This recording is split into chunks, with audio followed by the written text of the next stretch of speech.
Guys, welcome back to the channel. Here's what we're talking about today. Spinnerbait class. We're gonna do a complete spinnerbait class from absolutely the rod, the reel, the Livescope setup, how I have it angled, the settings I have, complete deal. First of all, let's talk about conditions of the water. We have muddy water, high muddy water. We had a big storm last night, big storm, big rain, high muddy water.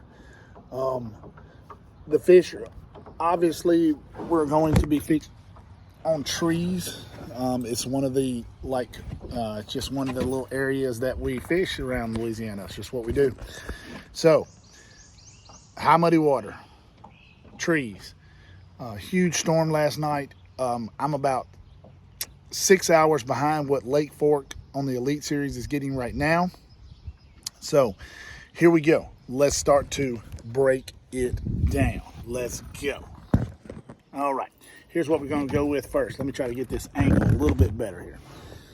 First of all, rod and reel combo. We're throwing around trees, so accuracy of the cast is very important.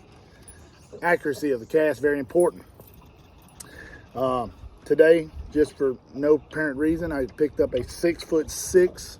I have several 6'6" rods. This is a 6'6", and actually this is a medium heavy. Now, why I use a medium heavy after I've talked about mediums is I'm throwing a 1/2 ounce spinnerbait, a little bit bigger, larger spinnerbait. Got a lot of thump. Number 4 is 4.5 Hildebrandt.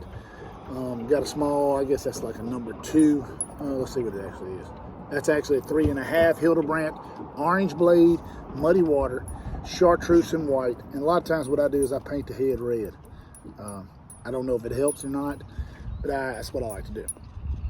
Secondly, I use a trailer hook. I use a trailer hook regardless. Clear water, it doesn't matter. There's too many fish get caught on the trailer. And then thirdly, let me get that over there. Let me see where it's at. See if you can see behind it. That's a plastic earring vacuum. It is the best spinnerbait trailer holder there is. It doesn't move. It doesn't come off. It doesn't twist off. It is the best spinnerbait, period. I'm using 85-pound J-braid on a 6'6" Daiwa, medium heavy, like I just said, Laguna rod and reel. I like the Daiwa Arid X rods, but there's one thing that I'm not correct. I wear my ring on my ring finger, and I put my third finger on there, and see how it's curved? And the Daiwa X rods are flatter, and it doesn't hurt my ring finger as bad. So if you're a married guy, here, these things are like 20 bucks at Academy. Awesome rods. I think I've done a review on them. Now, let's get into, secondly, let's get into Livescope settings. Livescope settings, I've already filmed that part, got a separate setting. I've got game, I've got all that filmed. But right now, before we get into the actual settings on the fish finder, let's get into the settings of how I adjust the transducer. Now, in the top right-hand corner, or actually right there, I'm going to put up, and I'm going to show you exactly how I have my transducer angled. I'm fishing fish that are up in the water column. They're up in the water column. When it seems to get muddy, they don't go to the bottom, in my opinion, very much. They tend to stay a little bit higher in the water column. They suck real tight to the trees. So here's what I'm saying. Look up in this top right-hand corner, and also in the top right-hand corner of the screen, you'll see that the transducer is angled upwards more. It's not my normal deal where I like the top flat, parallel to the top of the water. I actually like it pointing up. Now, you will see some wave action when you see this, but you can see the bait well. You'll see this in the video. You'll see the bait well. You can see the fish well. You can see the tree well, along with one other important thing, a blackened bottom. Good blackened bottom gives good contrast, allows all that to be seen. And I want to see my bait in this situation because several times, with it being muddy water, the fish will swirl on it, they'll miss it, they'll chase it, they'll follow it, and they won't get it. You need to be able to throw back on those trees. So let's take a look at the other videos, and then we'll finish this up. Let's get into these settings. Now, I'm going to take a look at gain first. 58, see how it darkens that bottom up? It gives it a beautiful look. I love the gain on about 58 to 60. And notice that only the things like the trees, that big ball of shad, are showing up. Color gain on this one, 100 may be a little too bright. You have to back it down a little bit on the color gain, and of course color limit all the way to 0. We're pretty much gone away from that. Now we're going to go to our appearance right here, and I'm on an amber color scheme. It's my favorite. It's hard for me to do anything else. Noise reject on a low, TVG on either low or even off in this circumstance.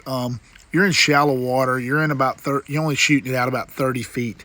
There's no need to really, they're not going to have a lot of distortion in these, especially in perspective mode. The fish sizing holds true pretty much throughout.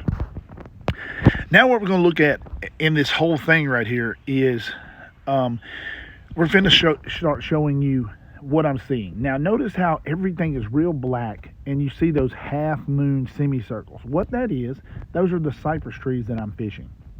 Now it's very important when you're looking at these cypress trees, you can actually look on each cypress tree and see fish. Fish don't get on every cypress tree, but when they do get on it, they're very, very noticeable. If you look just to the right of center right here, you'll see a large ball of shad. It's very faint, but it is there and it's moving around. And that's what you're looking for. Is you're looking for those, right, there's a fish swimming behind some trees in there. And that is what we're looking for. All right, let's really break down this video. Got 2 cypress trees right there. Nice big ball of shad right there, and right to the right of that ball of shad, there's the fish that we're looking for. And that is why it's important to darken up the bottom. You're in only 5.5 to 6 foot of water right here. So it's very important that you get that bottom as dark as you can to really highlight the fish. Now, you'll notice on the screen, you kind of see those wavy lines. That's the surface. That's the surface of the water, the waves on the surface of the water. But there is some trade-off. And if you look straight down the middle of the screen right now, I want you to notice that's my spinnerbait coming back. That's what that was. You can see your bait excellent when you have these settings right there. If you look off to the right there, coming in from the right side of the screen, you'll see the spinnerbait coming back. And it come right by about 2 or 3 fish. They didn't bite it, but that's what we're trying to do. Is we're trying to put it in as many fish face with as much efficiency as possible. And like I said, you're looking for balls of shad, you're looking for fish, and you're looking for targets that you may not see above the water. But notice how every target pops. The bottom is real dark, and that is what you're looking for. That is what's going to lead to better success when you're fishing, say, spinnerbaits in muddy water. Right, here's a little catch. You notice how muddy that water is. But here's the most important part of this right here. You got a split screen action, so yeah, you can see me set the hook. And yes, you get an awesome shot of the fish jumping right here. Check that out, right here. Boom, that is beautiful. But notice in that bottom left-hand corner, what I tell you about them powdered donuts. That's right, white powdered donuts. That's why you catch so many fish. Notice I have them right there on the deck, easy to get to, very easy. Hey, got to be efficient even when you're trying to get that, get all them good calories down your stomach. Guys, what do you think about that? Awesome deal there. Put all the tools together, everything that we work on. So every time I go fishing now, when I do a setup, when I do a bait, I talk about baits. I'm not just going to talk about baits. I'm going to give you complete Livescope setups for every situation. Now, they will be slightly different on your body of water, but due to water conditions. But I want you to have every single thing. That way you can put it all together and you'll know exactly what you need to do if you run into these current conditions and situations. Hey guys, thanks for watching. Thanks for subscribing. Thanks for liking the videos. We're almost to 10,000. I cannot wait to give away everything. It's going to be amazing giveaways. Still got a couple hats left. If you're interested, inbox me. Working on a website where I'm going to have hats, hoodies, shirts, skull caps. You'll be able to book trips, and when I say trips, that'll be training type trips. You'll be able to book those. It's going to be amazing. It won't be, it's not very far out. It's in the design phase now. Already got the website, the name of the website. It's awesome. And I've got another great, I've got an apparel deal right now that's, I'm going to tag it in the thing, but before I really give it away, I'm going to show you the apparel. It is, and I know everybody says it, you know, AVCO, all these, but it is the best apparel I've ever put on. It doesn't stink. It's made out of bamboo. The shirts are made out of bamboo.